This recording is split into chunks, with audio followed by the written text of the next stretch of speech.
നമസ്കാരം. ഇന്ന് നമ്മളൊരു തികച്ചും വ്യത്യസ്തമായ വിഷയത്തിലേക്കാണ് കടക്കുന്നത്. അതെ, നിങ്ങൾ നൽകിയ പുസ്തകഭാഗങ്ങൾ പ്രധാനമായും പാദ്രേ പിയോ എന്ന പുരോഹിതനെ കുറിച്ചാണ്.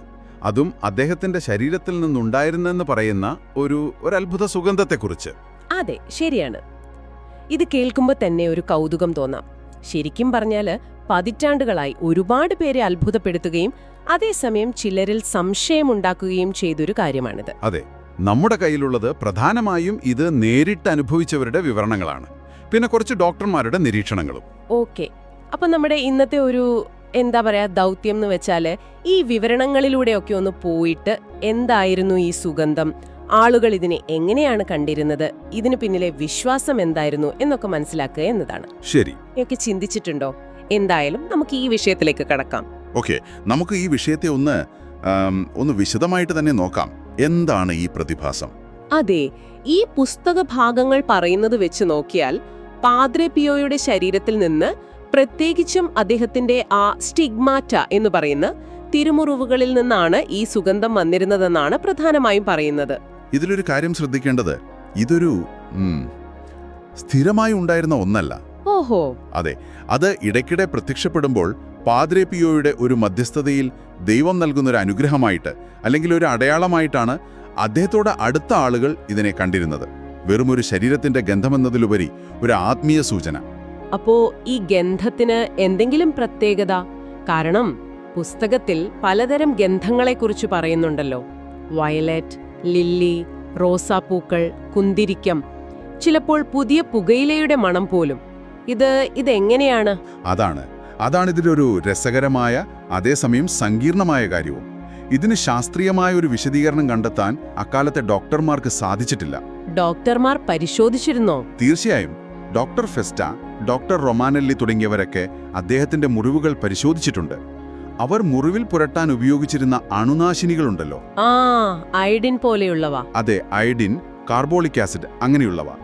ഇതിനൊന്നും ഇങ്ങനെയൊരു സുഗന്ധമുണ്ടാക്കാൻ കഴിയില്ല എന്നാണ് അവർ രേഖപ്പെടുത്തിയിട്ടുള്ളത്. ഈ കാർബോളിക് ആസിഡിനൊക്കെ അതിന്റേതായ ഒരു രൂക്ഷഗന്ധമില്ലേ? ഉണ്ട്. അപ്പോ അത് മറ്റു ഗന്ധങ്ങളെ ഇല്ലാതാക്കുകയല്ലേ ചെയ്യുക? തീർച്ചയായും. ഡോക്ടർ റൊമാനെല്ലി അത് പ്രത്യേകം പറയുന്നുണ്ട്. കാർബോളിക് ആസിഡ് പോലുള്ള വസ്തുക്കൾക്ക് മറ്റു സുഗന്ധങ്ങളെ ഇല്ലാതാക്കാനേ കഴിയൂ. ശരിയാണ്. പക്ഷെ ഇവിടെ പലർക്കും ഒരേ സമയം തന്നെ പലതരം സുഗന്ധങ്ങൾ, റോസാപ്പൂവിന്റെ, ലില്ലിയുടെ, വയലറ്റിന്റെ, അങ്ങനെയൊക്കെ അനുഭവപ്പെട്ടതായിട്ടാണ് പറയുന്നത്. അപ്പോൾ ഇതൊരു പ്രത്യേക രാസവസ്തുവിന്റെ മാത്രം അതിന്റെ മണമാണെന്ന് പറയാൻ പറ്റില്ല. അത് ശരിയാണ്. ഡോക്ടർമാർ ശ്രദ്ധിച്ച വേറൊരു അസാധാരണ കാര്യം കൂടിയില്ലേ? മുറിവിരലിൽ നിന്നുള്ള രക്തത്തെക്കുറിച്ച്. ഉണ്ട്. ആ രക്തം സാധാരണഗതിയിൽ സംഭവിക്കുന്നത് പോലെ അഴുകുന്നില്ല, പ്യൂട്രിഫൈ എന്നതായിരുന്നു അത്. ഓഹോ.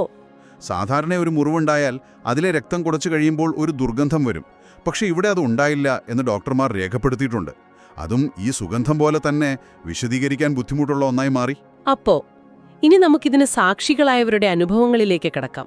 അതായിരിക്കും കൂടുതൽ ആകർഷകം. അതെ. ഡോക്ടർ ഫെസ്റ്റയുടെ അനുഭവം തന്നെ എടുക്കാം.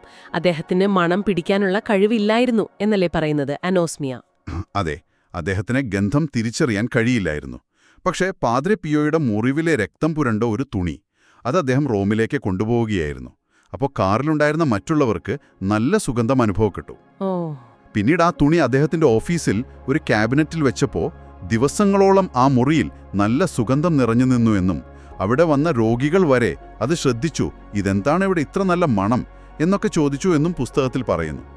അപ്പോൾ ഡോക്ടർക്ക് സ്വയം അനുഭവിക്കാൻ പറ്റിയില്ലെങ്കിലും മറ്റുള്ളവരുടെ സാക്ഷ്യം അദ്ദേഹത്തിന് വിശ്വസിക്കേണ്ടി വന്നു. ദൂരസ്ഥലങ്ങളിൽ പോലും ഈ ഗന്ധം അനുഭവപ്പെട്ടു എന്ന് പറയുമ്പോൾ അതിൽ കൂടുതൽ അത്ഭുതം തോന്നുന്നുണ്ട്. വെറും തോന്നലാണ്, ഒരു സജഷനാണെന്ന് പറഞ്ഞ് തള്ളിക്കളയാൻ പറ്റാത്ത ഒരു സാഹചര്യം ഉണ്ടാക്കുന്നുണ്ടത്. തീർച്ചയായും. കാറിലോ ട്രെയിനിലോ യാത്ര ചെയ്യുമ്പോൾ, എന്തിന് ഇറ്റലിക്ക് പുറത്ത് കടലിനപ്പുറത്തു പോലും ഇത് അനുഭവപ്പെട്ടതായി റിപ്പോർട്ടുകളുണ്ട്. അതെ. ഉദാഹരണത്തിന് 1950 അമേരിക്കയിലെ വാഷിംഗ്ടണിൽ നിന്ന് വന്ന ഒരു സെമിനാരിക്കാരൻ ജെയിംസ് ബുൾമാൻ. അദ്ദേഹത്തിന് പാദ്രേ പിയോയെക്കുറിച്ച് വലിയ അറിവൊന്നും ഉണ്ടായിരുന്നില്ല.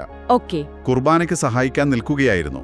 അപ്പോ മുൻപ് താൻ അനുഭവിച്ചിട്ടില്ലാത്തൊരു പ്രത്യേകതരം സുഗന്ധം അദ്ദേഹം ശ്രദ്ധിച്ചു. പിന്നീട് വേറൊരു വൈദികനുമായി സംസാരിച്ചപ്പോഴാണ് ഇതൊരു അസാധാരണ സംഭവമായിട്ടാണല്ലോ ആളുകൾ കണക്കാക്കുന്നത് എന്ന് അദ്ദേഹത്തിന് മനസ്സിലായത്. അപ്പോ ഇത് ഒരാളുടെ മാത്രം തോന്നലല്ല, പലർ പലയിടങ്ങളിൽ പല സാഹചര്യങ്ങളിലും അനുഭവിച്ച ഒന്നാണെന്ന് ഈ വിവരണങ്ങൾ സൂചന നൽകുന്നു. അപ്പോൾ എന്താണ് ഈ സുഗന്ധം അർത്ഥമാക്കിയത്? ആളുകൾ ഇതിന് നൽകിയ ഒരു വ്യാഖ്യാനം എന്തായിരുന്നു? പല തലത്തിലുള്ള വ്യാഖ്യാനങ്ങളുണ്ട്. ഏറ്റവും പ്രധാനമായിട്ട് പറയുന്നത് ഇത് പാദ്രെ പിയോയുടെ ആത്മീയ സാന്നിധ്യത്തിന്റെ ഒരു അടയാളമായിരുന്നു എന്നതാണ്. ഓ, സാന്നിധ്യം. അതെ, അദ്ദേഹം ശാരീരികമായി അവിടെ ഇല്ലെങ്കിൽ പോലും അദ്ദേഹത്തിന്റെ ശ്രദ്ധ അല്ലെങ്കിൽ പ്രാർത്ഥന അവിടെയുണ്ട് എന്നതിന്റെ ഒരു സൂചനയായിട്ടാണ് പലരും ഇതിനെ കണ്ടത്. ഒരു തരം ആശയവിനിമയം പോലെയാണോ? ഒരു തരത്തിൽ അങ്ങനെ പറയാം. ചിലപ്പോൾ വരാനിരിക്കുന്ന ഒരു അപകടത്തെക്കുറിച്ചുള്ള മുന്നറിയിപ്പായി ചിലർ ഇതിനെ കണ്ടിട്ടുണ്ട്. ശരിക്കും? അതെ, മറ്റു ചിലപ്പോൾ പാപത്തെക്കുറിച്ചോ അല്ലെങ്കിൽ നേരിടാൻ പോകുന്ന പ്രലോഭനങ്ങളെക്കുറിച്ചോ ഉള്ള ഒരു ഓർമ്മപ്പെടുത്തലായിട്ടും ഇതിനെ കണ്ടവരുണ്ട്. പക്ഷേ ഭൂരിഭാഗം അനുഭവങ്ങളിലും ഇതൊരു ആശ്വാസ സന്ദേശമായിട്ടാണ് വന്നത്. ആശ്വാസം, അതായത് ദുരിതത്തിൽ കഴിയുന്നവർക്കൊരു സാന്ത്വനം പോലെ. അതെ അതെ, സഹായത്തിനു വേണ്ടി പ്രാർത്ഥിക്കുമ്പോൾ അതിനുള്ള ഒരു മറുപടിയായിട്ട് അല്ലെങ്കിൽ തീർത്തും അപ്രതീക്ഷിതമായി ഒരു സൗഹൃദ സാന്നിധ്യം അർഹിക്കുന്നത് പോലെ ഈ ഗന്ധം വന്ന അനുഭവങ്ങളുണ്ട്. ഒരു പ്രാർത്ഥന കേട്ടു എന്നതിൻ്റെ ഒരു സ്ഥിരീകരണം പോലെ. ഇതെത്ര നേരം നിലനിൽക്കുമായിരുന്നു? അതും വ്യത്യാസപ്പെട്ടിരുന്നു. ചിലപ്പോൾ പെട്ടെന്ന് ഒരു കാറ്റുപോലെ വന്ന് മാഞ്ഞുപോകും. മറ്റു ചിലപ്പോൾ മണിക്കൂറുകളോളം ആ ഗന്ധം അവിടെ തങ്ങി നിന്ന അനുഭവങ്ങളും പറയുന്നുണ്ട്. ഡോക്ടർ ഡെൽഫാന്റെയുടെ ഒരു അനുഭവം പുസ്തകത്തിൽ പറയുന്നത് ഓർക്കുന്നു. അദ്ദേഹം പ്രാർത്ഥിക്കാൻ മറന്നുപോയൊരു രാത്രി. ശരിയാണ്, 1931 ഒരു സംഭവം. അദ്ദേഹം ജോലി തുടങ്ങുന്നതിന് മുമ്പ് എപ്പോഴും പ്രാർത്ഥിക്കാറുണ്ടായിരുന്നു. അന്ന് എന്തോ മറന്നുപോയി. രാത്രിയിൽ പെട്ടെന്ന് കുന്തിരിക്കത്തിന്റെ ഒരു നേരിയ ഗന്ധം. അദ്ദേഹം ഉറങ്ങിക്കിടന്ന ഭാര്യയെയും മക്കളെയും വിളിച്ചുണർത്തി ചോദിച്ചു. അവരിൽ മിക്കവർക്കും ആ ഗന്ധം കിട്ടി, ഒരാൾക്ക് മാത്രം കിട്ടിയില്ല എന്നും പറയുന്നു. അപ്പൊ പാദ്രെ പിയോ തന്റെ ആ കടമ ഓർമ്മിപ്പിച്ചതാണെന്നാണ് അദ്ദേഹം വിശ്വസിച്ചത്. അതുപോലെ സിഞ്ഞോറിന അൽഫോൺസിന പാരസി കാലിലെ വേദനയ്ക്ക് പാദ്രെ പിയോയുടെ തിരുശേഷിപ്പ്, അതായത് അദ്ദേഹം സ്പർശിച്ച എന്തെങ്കിലും ഒരു വസ്തു വെച്ചപ്പോൾ വേദന മാറി. അപ്പോ പാദ്രെ പിയോ ആണോ സുഖപ്പെടുത്തിയത് എന്ന് മനസ്സിൽ ചിന്തിച്ചപ്പോൾ പൂക്കളുടെ ഗന്ധം വന്നു. അതെ, ഇവിടെയൊക്കെ ഈ ഗന്ധം വരുന്നത് ഒരു തരം മറുപടി അല്ലെങ്കിൽ ഒരു സ്ഥിരീകരണം പോലെയാണല്ലോ. അതെ, തീർച്ചയായും. ഈ അനുഭവങ്ങളെല്ലാം നമ്മൾ ഒരുമിച്ച് വായിക്കുമ്പോൾ ആ ഗന്ധം വെറുമൊരു പ്രതിഭാസം എന്നതിലുപരി അർത്ഥവത്തായ ഒരു സന്ദേശമായിട്ടാണ് ആളുകൾ അതിനെ സമീപിച്ചത് എന്ന് വ്യക്തമാവുന്നുണ്ട്. ഇതിൽ സ്വാഭാവികമായും സംശയങ്ങൾ ഉയർന്നിട്ടുണ്ടാകുമല്ലോ, അല്ലേ? പ്രത്യേകിച്ചും ശാസ്ത്രീയമായി വിശദീകരിക്കാൻ കഴിയാത്തതുകൊണ്ട്. തീർച്ചയായും. പ്രധാന സംശയം നേരത്തെ പറഞ്ഞതുപോലെ ഇത് വല്ല രാസവസ്തുക്കളും ഉപയോഗിച്ചതാണോ എന്നതായിരുന്നു. അതെ. പക്ഷേ ഡോക്ടർമാർ അത് തള്ളിക്കളഞ്ഞു. കാരണം ഒന്ന്, അവരുപയോഗിച്ച വസ്തുക്കൾക്ക് അങ്ങനെ ഒരു ഗന്ധമില്ല. രണ്ട്, ഒരേ സമയം പലതരം ഗന്ധങ്ങൾ പലർക്ക് അനുഭവപ്പെടുന്നത് ഒരു രാസവസ്തു പ്രയോഗത്തിലൂടെ വിശദീകരിക്കാൻ പറ്റില്ല. പിന്നെ മറ്റൊന്ന്, ഈ സജഷൻ അല്ലെങ്കിൽ വെറും തോന്നലാണെന്നുള്ള വാദം. അതും പൂർണ്ണമായി ശരിയല്ലെന്നും വാദിക്കപ്പെട്ടു. കാരണം ഇത് ദൂരസ്ഥലങ്ങളിലുള്ളവർക്ക് അനുഭവപ്പെട്ടു, ചിലപ്പോൾ ഒരേ സമയം പലർക്കും അനുഭവപ്പെട്ടു.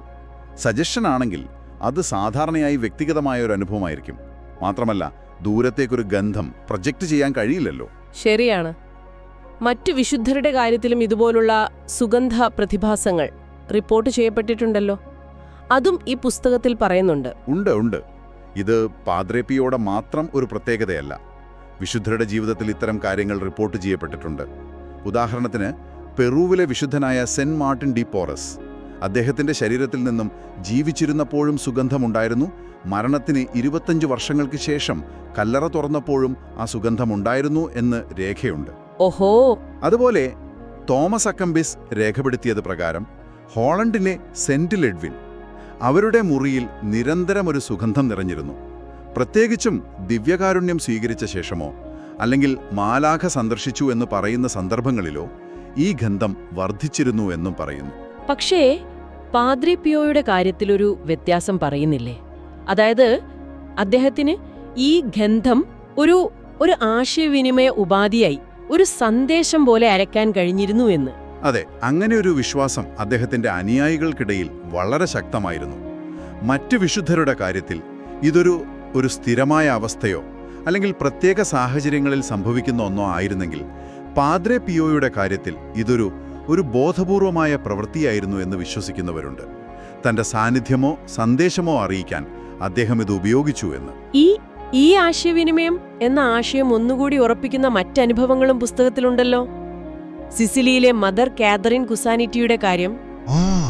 അതെ, 1948 ഒരു സംഭവം. അവർ പാദ്രെ പിയോയ്ക്ക് കുറേ കത്തുകൾ അയച്ചിരുന്നു. പക്ഷെ മറുപടിയൊന്നും കിട്ടിയില്ല. അതിലവർക്ക് നല്ല നിരാശയുണ്ടായിരുന്നു. ആ നിരാശ മറ്റു കന്യാസ്ത്രീകളുമായി പങ്കുവെച്ച ഒരു രാത്രിയിൽ പുലർച്ചെ അവർ ഉണർന്നത് അതിതീവ്രമായ കുന്തിരിക്കത്തിന്റെ ഗന്ധം ശ്വസിച്ചുകൊണ്ടാണ്. സാധാരണ നമ്മൾ പള്ളിയിലൊക്കെ കത്തിക്കുന്ന കുന്തിരിക്കം പോലെയല്ല. അതിനൊരു വിവരിക്കാനാവാത്തൊരു പ്രത്യേകതയുണ്ടായിരുന്നുവെന്നും ഏകദേശം 1.5 മണിക്കൂറോളം ആ ഗന്ധം അവിടെ നിലനിന്നു എന്നും പറയുന്നു. അപ്പോൾ തന്റെ പ്രാർത്ഥന കേട്ടു, തനിക്ക് മറുപടി കിട്ടി എന്നതിന്റെ ഒരു ഉറപ്പായിട്ടാണ് അവരതിനെ കണ്ടത്. സൂറിച്ചിലുള്ള ഡൊമിനിക്കോ ടോഗ്നോളയുടെ അനുഭവങ്ങളും വ്യക്തിപരമായ സംഭവങ്ങളുമായി ഈ ഗന്ധം ബന്ധപ്പെടുന്നതിന് നല്ല ഉദാഹരണമാണ്. തീർച്ചയായും. അദ്ദേഹത്തിന്റെ അമ്മ മരിക്കുന്നതിന് തൊട്ടുമുമ്പ് പാദ്രെ പിയോയുടെ ശബ്ദം കേട്ട് ഒരു മുന്നറിയിപ്പ് കിട്ടിയെന്ന് പറയുന്നുണ്ട്. അതുപോലെ പെസഹ വ്യാഴാഴ്ച രാത്രി കുന്തിരിക്കത്തിന്റെയും റോസാപ്പൂക്കളുടെയും ഗന്ധം അനുഭവിച്ചു എന്നും പറയുന്നു.